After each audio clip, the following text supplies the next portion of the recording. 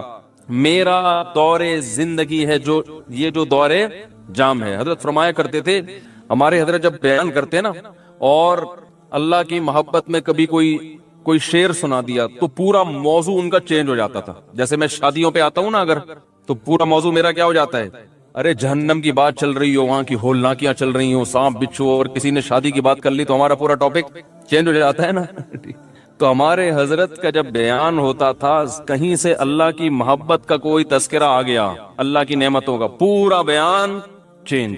اور پھر حضرت فرماتے تھے کہ کچھ نہ، پھر یہ شعر پڑھتے تھے، کچھ نہ رستے کا پتہ ہم کو نہ منزل کی خبر، کچھ نہ رستے کا پتہ ہم کو نہ منزل کی خبر، جا رہے ہیں جس طرف ہم کو لیے جاتا ہے دل.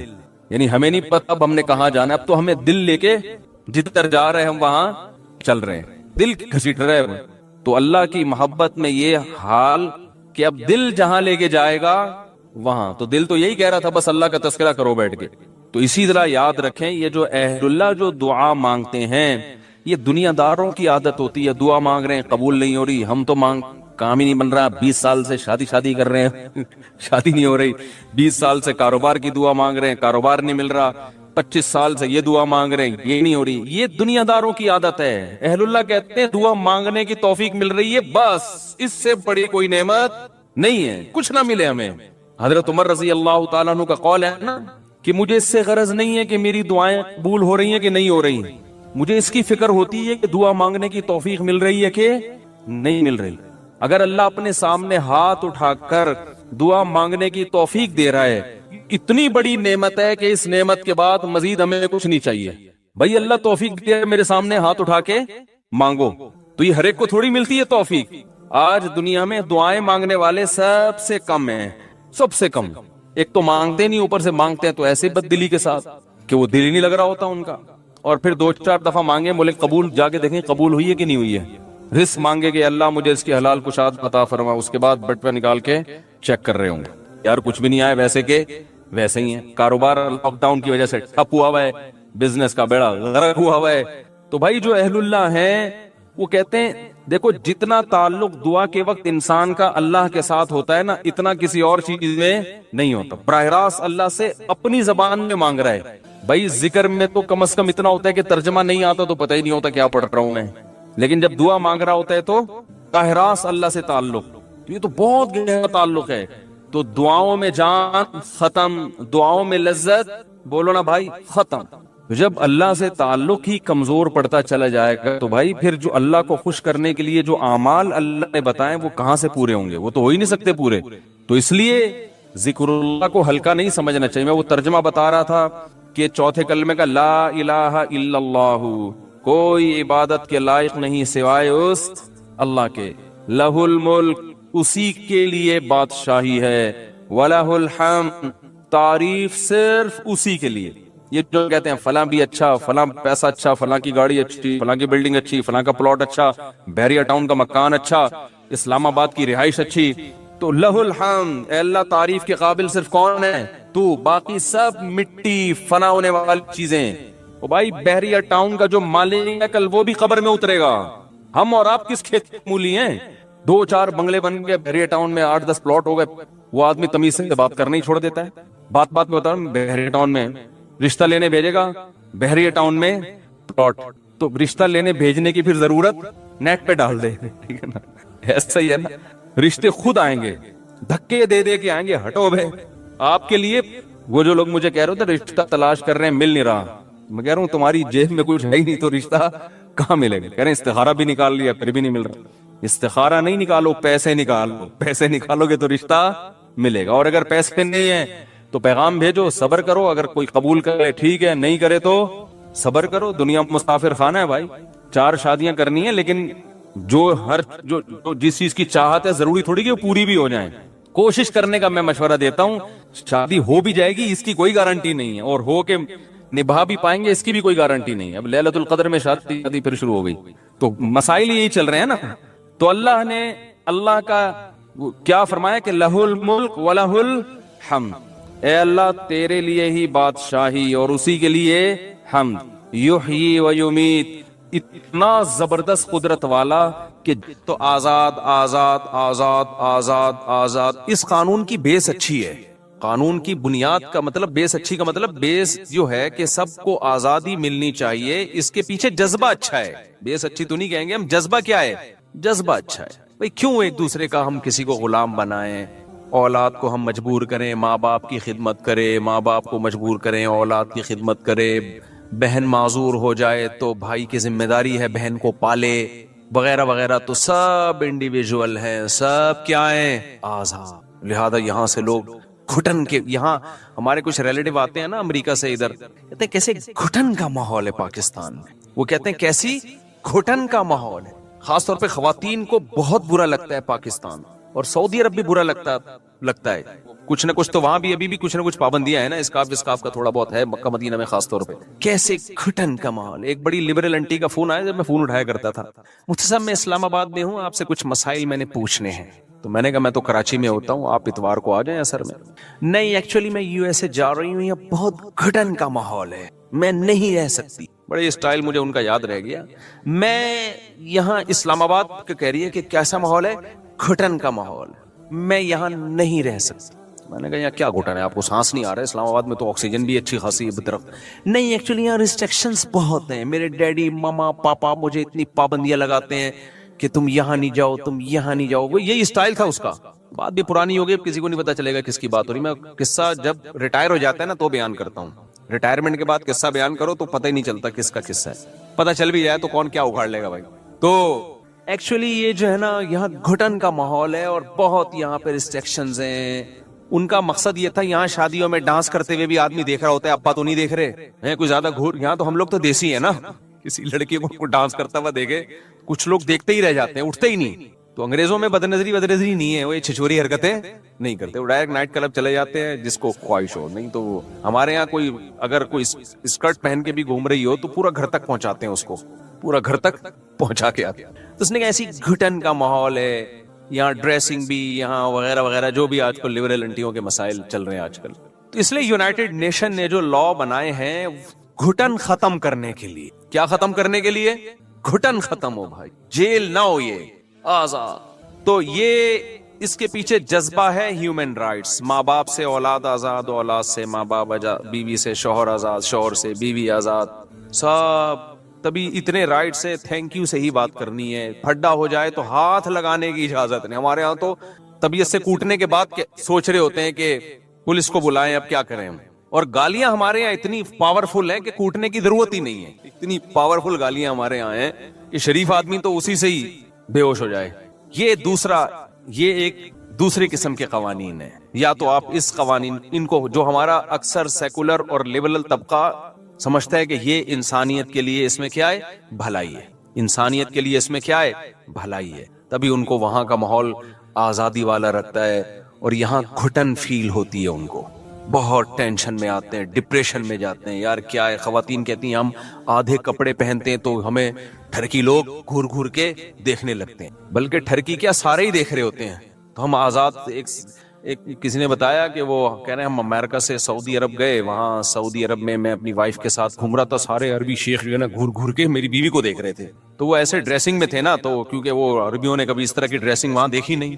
میں نے کہا ہو سکتا ہے بری نیت سے نہ دیکھ رہے ہو, تعجب سے دیکھ رہے ہو.